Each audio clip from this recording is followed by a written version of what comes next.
Lucas capítulo 15, versículos 11 em diante. Na minha tradução diz assim: continuou. Certo homem tinha 2 filhos. O mais moço deles disse ao pai: Pai, dá-me a parte dos bens que me cabe. E ele lhes repartiu os haveres. Passados não muitos dias, o filho mais moço, ajuntando tudo que era seu, partiu para uma terra distante, e lá dissipou todos os seus bens, vivendo dissolutamente. Depois de ter consumido tudo, sobreveio àquele país uma grande fome, e ele começou a passar necessidade. Então ele foi, agregou-se a um dos cidadãos daquela terra, e este o mandou aos seus campos a guardar porcos. Ali desejava ele fartar-se das alfarrobas que os porcos comiam, mas ninguém lhe dava nada. Então, caindo em si, disse: Quantos trabalhadores de meu pai têm pão com abundância, e eu aqui morro de fome? Levantar-me-ei e irei ter com meu pai e lhe direi: Pai, pequei contra o céu e diante de ti, já não sou digno de ser chamado teu filho. Trate-me como um dos teus trabalhadores. E levantando-se foi para o seu pai. Vinha ele ainda ao longe quando seu pai o avistou, e compadecido dele, correndo, o abraçou e beijou. E o filho lhe disse: Pai, pequei contra o céu e diante de ti, já não sou digno de ser chamado teu filho. Trata-me como um dos teus trabalhadores. O pai, porém, disse aos seus servos: Trazei depressa a melhor roupa e vestiu, ponde-lhe um anel nos dedos e sandálias nos pés. Também disse: Matai o novilho cevado, comamos e regozijemo-nos, porque este meu filho estava morto e reviveu, estava perdido e foi achado. E começaram a regozijar-se. Ora, o filho mais velho estivera no campo, e quando voltava, ao aproximar-se da casa, ouviu a música e as danças. Chamou um dos criados e perguntou-lhe o que era aquilo. Ele então lhe informou: Veio teu irmão e teu pai mandou matar o novilho cevado, porque o recuperou com saúde. Ele se indignou e não queria entrar. Saindo, porém, o pai procurava conciliá-lo. Mas ele respondeu a seu pai: Há tantos anos que eu te sirvo sem jamais transgredir uma ordem tua, e nunca me deste um novilho sequer, um cabrito sequer, para alegrar-me com os meus amigos. Vindo, porém, este teu filho, que desperdiçou os teus bens com meretrizes, tu mandaste matar para ele o novilho cevado. Então lhe respondeu o pai: Meu filho, tu sempre estás comigo. Tudo que é meu é teu. Entretanto, era preciso que nos regozijássemos e nos alegrássemos, porque este teu irmão estava morto e reviveu, estava perdido e foi achado. Fique com a Bíblia aberta, o celular também, o smartphone, não feche, não desative. Quando essa parábola é contada dentro do contexto do Oriente Médio, ela choca as pessoas. Inspirado num autor chamado Kenneth Bailey, que viveu por muitos anos como missionário no Líbano, ele disse que arriscava contar essa parábola para os libaneses, especialmente os muçulmanos. E a reação era inesperada. Eu fiz a mesma coisa. Quando eu estava no Sudão, no deserto de Baiuda, aproveitando um intérprete do árabe, eu contei essa parábola para beduínos do deserto. E a surpresa foi imediata. Quando você conta essa parábola para eles, eles falam assim: isto é mentira, impossível. Eles não acreditam. A pessoa do Oriente Médio, ele é bem assim, passional. Quando ele sente uma coisa, ele sente com força. Quando ele está irado, ele ira mesmo. Se ele está chateado, ele rasga a roupa na sua frente. Se ele está de luto, ele pega a terra, joga na cabeça, ele arranca fios da barba. Isso é impossível. Essa parábola é uma mentira. Não quero nem ouvir. Eu falei, não, eles fazem assim. E eu insisti: por que essa parábola é uma mentira? Porque um jovem não teria coragem de se dirigir assim ao pai. Notinha de rodapé. Aqui no Ocidente, desde a Segunda Guerra Mundial, a figura do pai tem sido desconstruída para os jovens. Você olha pela televisão pós-Segunda Guerra Mundial. Quando você vê aqueles programas americanos, Jane é um gênio. Jane é um gênio. O marido dela, que era o pai de família, era um paspalhão. Os mais antigos lembram do filme A Feiticeira, que o Adams, o marido da feiticeira, era um paspalhão. Depois vieram os desenhos animados, os Flintstones. A figura do pai, um paspalhão. Os Jetsons, a figura do pai, um paspalhão. Atualmente você tem os Simpsons. A figura do pai, um palhaço. Alguém que não é digno de respeito. Agora é interessante que no Oriente Médio não é assim. O pai é a figura central da família. Ninguém levanta a voz contra o seu pai. Ninguém desrespeita o seu pai. Ele tem que respeitar. E depois do pai, a figura mais séria é o filho mais velho. É o primogênito. Então o rapaz não ia se dirigir assim ao seu pai. E eu insisti com a pergunta, mas tá, e se algum rapaz da sua aldeia falasse assim com o pai? O que aconteceria com ele? Eles me disseram, o pai dele bateria nele na mesma hora. E o expulsaria de casa. E ele seria expulso da aldeia. E possivelmente o conselho dos anciãos se reuniria e apedrejaria esse rapaz, segundo a lei, segundo o Alcorão. Eu falei, mas por que é tão sério assim a ofensa? Depois eu entendi. A mesma explicação que deram para Kenneth Bailey. Na lei do Oriente Médio, não tem como você dar herança para a pessoa com ela em vida, com você em vida. A herança só é dada depois que você morre. Em outras palavras, se o filho chega para o pai e fala, pai, dá-me a parte dos bens que me cabe, ele está pedindo, pai, eu quero que você morra. Imagina o seu filho chegando para você e fala assim, eu quero sua morte. Tem ofensa maior? Eu quero que você morra, meu pai. Então a ofensa do filho foi grave. Agora, quando eu conto essa parábola aqui no Ocidente também, ela parece estranha. Vamos raciocinar agora com categorias ocidentais e modernas. Imagine um homem que tem uma certa propriedade, uma empresa, e ele tem 2 filhos. 2 filhos. Um filho trabalha na empresa, já está fazendo administração, porque ele sabe que quando o pai aposentar ou morrer, ele vai tocar o negócio da família. Trabalhador, todo dia ele está ali mais cedo, sai mais tarde. Se você vai no escritório, lá no escritório, a luz do computador dele está acesa, que ele está trabalhando lá. Ele se preocupa com o mercado de trabalho, em abrir filiais. O que o pai precisa, ele está cuidando ali. O outro filho mais moço só gosta de balada, festa. Começou 2 ou 3 faculdades e não levou até o final, o pai gastou dinheiro à toa.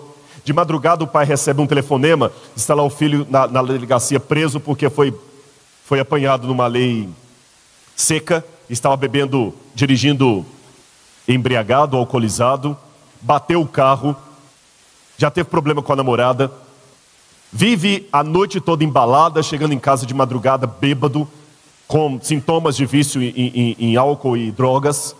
Não vale nada aquele rapaz. Bem o contrário do irmão. Um dia esse mesmo rapaz, que fica desse jeito assim, chega para o pai e fala, pai, eu quero ir embora, eu já constituí um advogado, eu sou emancipado, o senhor pode me dar parte da minha herança agora, eu quero curtir a vida enquanto eu estou jovem.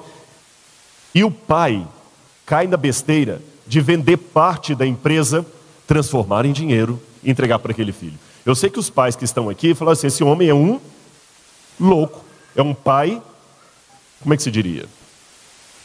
Sem moral. Não é isso? Que adula o menino cego. Não é assim que parece?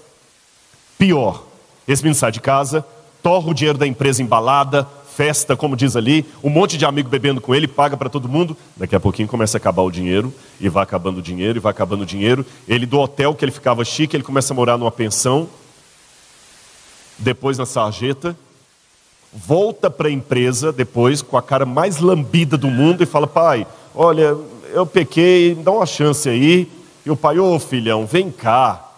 E o que é pior, na parábola, quando o pai coloca um anel nos dedos e sandália nos pés, não é daquele tipo que a gente imagina assim, tira essa roupa suja, vai lá, compra uma roupa limpa para ele, vamos tirar essa roupa suja. Lembra que José do Egito ganhou do pai o quê? Que os irmãos até tentaram matá-lo? Uma túnica especial. E quando o faraó coloca José como substituto, o que o faraó coloca? Um anel. Ponde-lhe um anel nos dedos, sandálias nos pés. Trazei depressa a melhor túnica e vestir. O pai estava dando um cargo de liderança para ele entre a tribo. Então, voltando à parábola moderna, o pai vira para esse menino e fala assim, olha, ele vai ser gerente agora da empresa, viu? Se você fosse o irmão mais velho, você ficaria indignado? Sim ou não? Você que está assistindo de casa, você ficaria indignado? Eu ficaria, claro. Olhando por esse ponto de vista assim, desculpe, eu estou com o irmão mais velho e não abro. Não quero causar uma polêmica na igreja, mas o irmão mais velho tem todo sentido de ficar revoltado. O outro acabou com a empresa, acabou com tudo. E o pai, e outra pai, eu estou aqui trabalhando, o senhor nunca no meu aniversário me deu nem um carro. Agora chega esse teu filho aí. Olhando por essa ótica, a parábola parece ridícula. Escândalo para os do Oriente Médio, escândalo para os ocidentais. Mas eu não acredito que Jesus contava nenhuma história ridícula. Aquilo na parábola de Jesus que parece estranho, tem um motivo. Muito mais profundo do que nós imaginamos. Vamos tentar descobrir na Bíblia qual é? E tem mais um detalhe antes de continuarmos. A parábola parece que não tem fim. Se fosse uma novela mexicana, sabe aquelas novelas mexicanas? Sabe ou não? Vocês estão assistindo novela? Que vergonha. Assistam ao Novo Tempo. Aí você fala, mas você também está assistindo, você sabe? Não, eu não nasci adventista. Mas é mais ou menos aquele negócio assim, né? Arlindo Orlando, diga Isaura, Isaura. Nós não podemos nos casar, por quê? Aí vai lá. Nós somos irmãos. Aí mostra o plano assim, né? Ele fala um choque lá atrás. Por que nós somos irmãos? Você não sabia? Somos irmãos gêmeos. Mas eu nunca percebi nada. Você nunca percebeu? Temos o mesmo pai, mesma mãe, mesma certidão de nascimento, mesmo dia de nascimento. Mas eu pensei que era coincidência. Se isso fosse uma novela mexicana, a história termina num suspense. Qual suspense? O pai na porta, insistindo com o irmão mais velho para entrar. Qual a pergunta que você faz?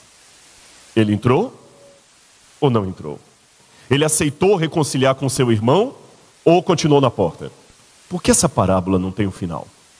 Parece que está faltando um pedaço na Bíblia, não parece? Vamos então agora analisar o texto. Por isso que eu pedi para vocês ficarem com a Bíblia e o celular acessado aí. Qual a primeira palavra que aparece nessa parábola de Jesus? Eu posso pegar isso aqui um pouquinho? Posso? Qual a primeira palavra que aparece? Eu não ouvi ainda. Você que está em casa, qual a primeira palavra? Continuou. Aqui está a parábola do filho pródigo. Mas a primeira palavra que inicia essa parábola é a palavra, repitam, continuou. Ora, se eu chego aqui, ou você que está chegando agora na igreja, chegando à igreja, e me ouve falar assim, continuou, o que você deduz? Tem algo antes que faz parte daquele contexto. E o que está imediatamente antes? Parábola de quê? Dracma perdida, ou dracma, como fala em português. A parábola da dracma perdida. Que também parece ser uma história meio esquisita, infantil. Uma mulher tinha 10 moedas. A dracma é uma moeda. Aí ela perdeu uma moeda, varreu toda a casa, até encontrar a moeda. Quando encontrou a moeda, o que ela fez? Foi feliz comemorar com as amigas. E Jesus fala, assim também haverá mais alegria no céu para um pecador que se arrepende. Gente, parece tão estranho. Vocês têm culto de quarta-feira aqui de oração, não tem? Para quem talvez não é adventista, eu vou explicar. O culto de quarta-feira na igreja, geralmente é um culto de oração, onde as pessoas se levantam e colocam os seus pedidos de oração. Imagina alguém falando assim, irmãos, eu quero agradecer, porque hoje sumiu uma caneta minha lá em casa, eu tinha 10 canetas, sumiu, eu varri a casa toda e achei caneta. Poxa. Mas na cultura do Oriente Médio, eu tenho lá no nosso museu, aliás, visitem o Museu de Arqueologia Bíblica do NASP, é o único da América Latina. Eu comecei ontem uma página do Facebook, que as que tinham antes eram falsas, viu? Tinha uns perfis falsos aí na internet, mas se você quiser acompanhar lá sobre o museu, Rodrigo Silva Arqueologia. E nós vamos botar muita informação sobre o Museu de Arqueologia Bíblica do NASP. Nós temos no nosso museu lá, um véu de casamento de uma beduína. E o véu é cheio de moedinhas. Por que isso? No dia do casamento, o pai dava para a mulher, lembrem, cultura do Oriente Médio machista, mulher não trabalhava fora, não fazia faculdade, ainda mais naqueles tempos. O pai dava para a mulher uma quantidade de moedas. Ela guardava consigo essas moedas, às vezes com uma forma de colar ou de tiara, ou no véu. Porque se o marido morre, vai para uma guerra, não volta, aquelas moedas são a garantia de vida que ela tem. Ela usa as moedas para voltar para a casa de um parente, para procurar abrigo, qualquer coisa parecida. Neste contexto, perder uma daquelas moedas, o que significava? Perder a sua salvação. O que aquela mulher passou foi semelhante ao que eu passei em Israel uma vez. Lembra a época da pochete? Beto Barbosa, eu usei aquilo também, viu? Tragicamente, eu tenho que admitir, igreja, eu já usei pochete. E eu já era adventista. Eu morro de medo de alguém pegar aquilo ali e colocar na internet aquelas fotos. E dentro da minha pochete estava o meu passaporte, visto americano, passagem para os Estados Unidos, que na época a passagem era toda impressa, todo o meu dinheiro, meus documentos do Brasil, cartão de crédito, e eu perdi a pochete com tudo. Depois um rabino achou essas pochetes em Israel e me devolveu. Mas as 2 horas entre o sumiço e o achado foram de tremenda agonia. Quando eu achei, a pochete me foi entregue, eu abraçava aquela pochete e falei assim, nossa, obrigado, Senhor, obrigado, obrigado, obrigado. Eu nunca abracei um objeto com tanta alegria assim. Então, para aquela mulher, ainda mais num país, perder documento, passaporte, tudo, imagina. Agora, imagina, nessa época, acho que você estava estudando na Andrews ainda. Foi quando eu estava fazendo o pós-doc lá, que eu ia de Israel para lá, não tinha nem como ir para os Estados Unidos. Agora, aquela mulher perder a moeda foi como eu perder a minha pochete. Por isso que ela comemorou com as amigas. Entenderam o contexto da época? Ok. Mas a parábola da dracma perdida começa com uma palavra. Qual é? Eu não ouvi ainda. Qual a palavra que começa? Ou. Conjunção alternativa. Se eu estou aqui novamente na igreja e alguém chega e me escuta falando assim, ou, o que vai deduzir? O que vai deduzir? Que tem algo antes. O pastor Tony está falando assim, pois é, irmãos, ou então nós vamos para o sítio tal lugar. Qual é a outra alternativa?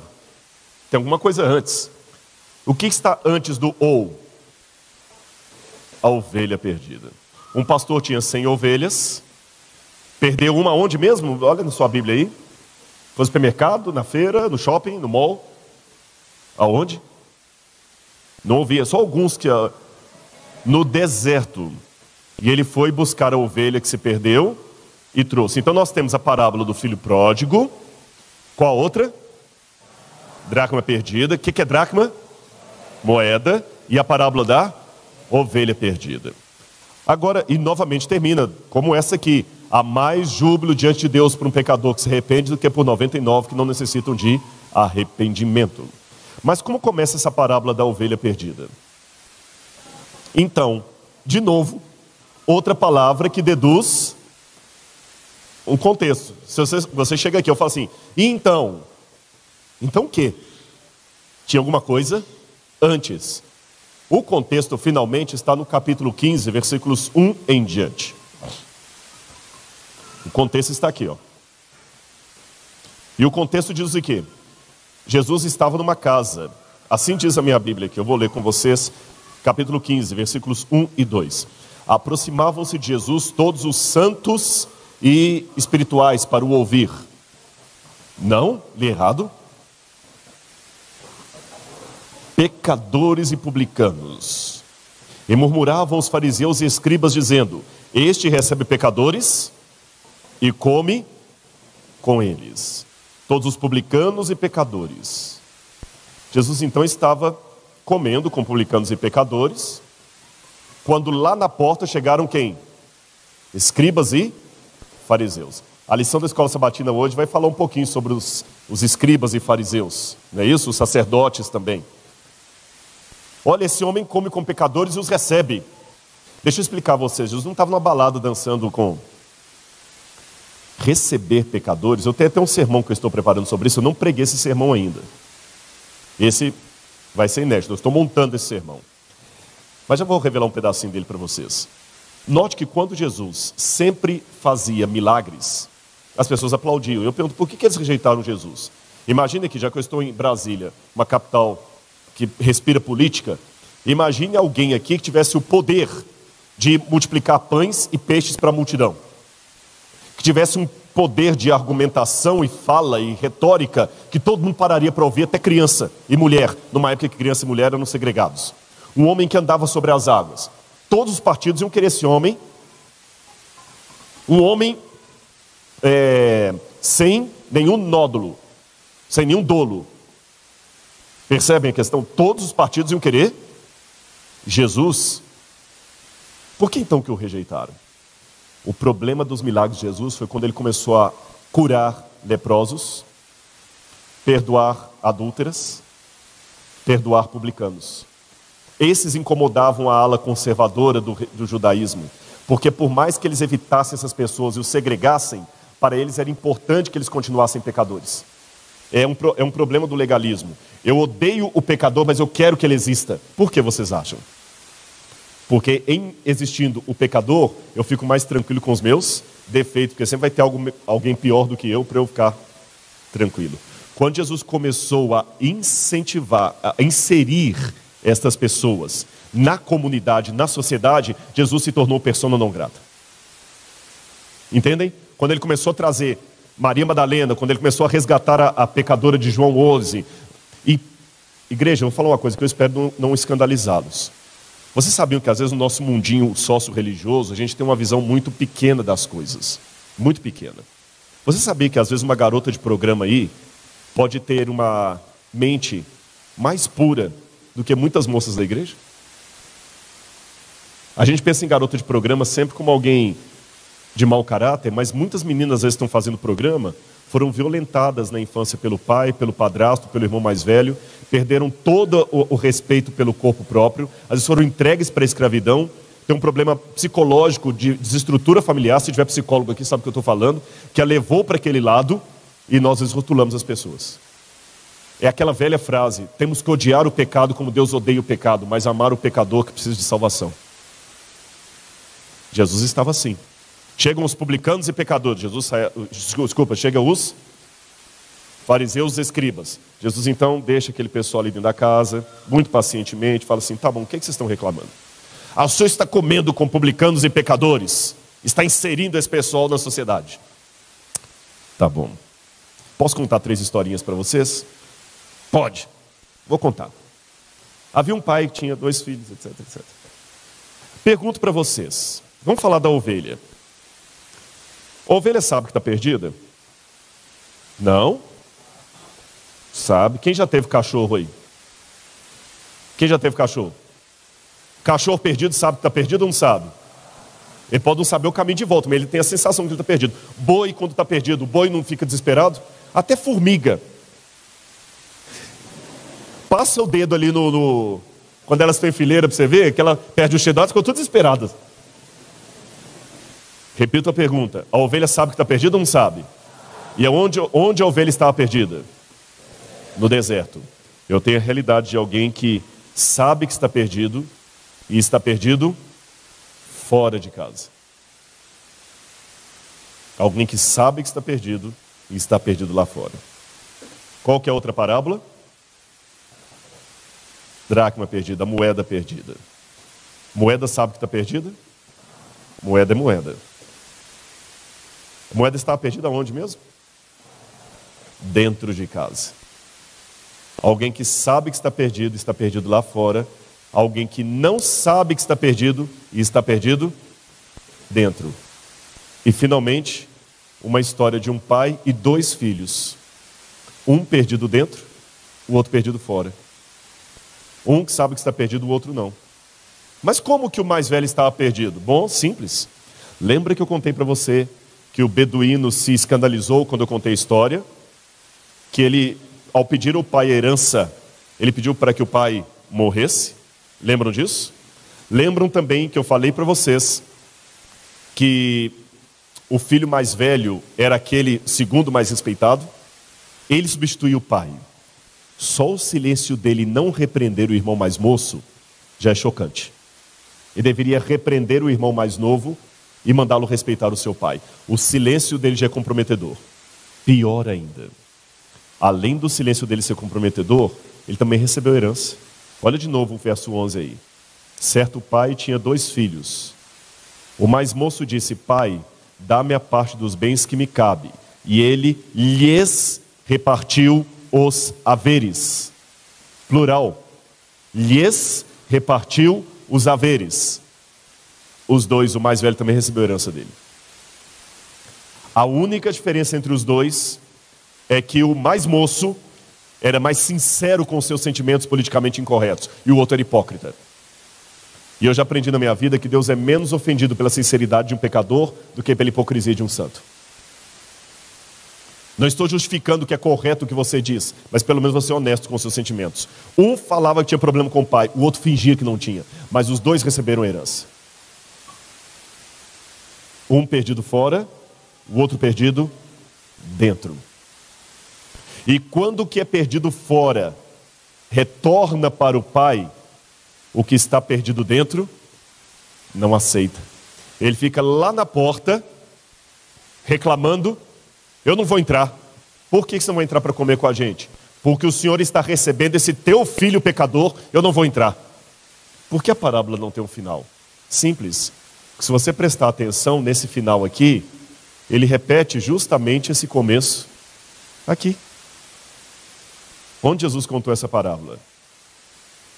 À porta de uma casa, ele deixou lá dentro publicanos e pecadores, e veio até o portão para falar com escribas e fariseus. Vocês vão entrar e comemorar comigo, vão ficar reclamando aqui.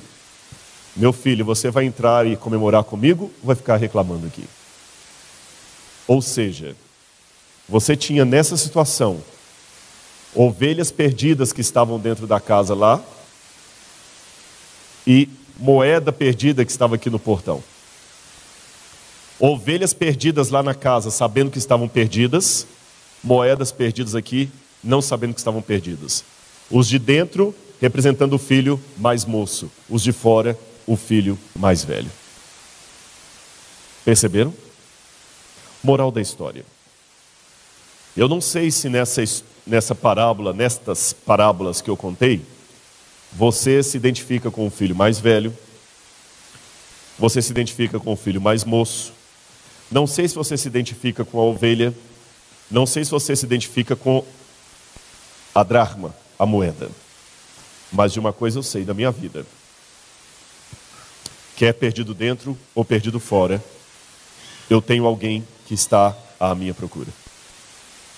Quer seja moeda, quer seja ovelha, eu tenho Deus que quer me salvar. Eu tenho alguém que está me procurando. E uma vez que você foi salvo, dê à graça de Deus a oportunidade de salvar outros também. Não fique aí fora reclamando: por que Deus salvou o outro? Deixa Ele fazer pelo outro o que Ele fez por você.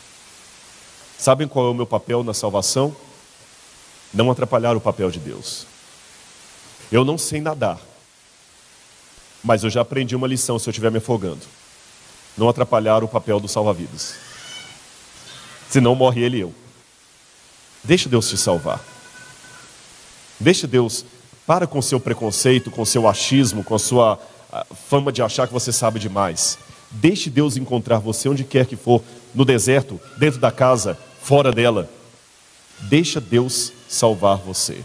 O seu papel na salvação é não atrapalhar o papel de Deus. E uma vez que Ele salvou você, deixa Ele salvar o seu irmão também. Talvez uma das maiores dificuldades para muitos de nós é sabermos que Deus está querendo salvar com o mesmo empenho aquela pessoa que eu menos gosto. Aquela pessoa que mais me prejudicou, que eu menos gosto, é tão objeto do amor de Deus como eu. E o Espírito Santo quer levá-la para o mesmo céu para onde eu vou. Pense nisso. E no fim, não esqueça: a parábola não é sobre o filho pródigo, é sobre o pai amoroso e seus 2 filhos perdidos.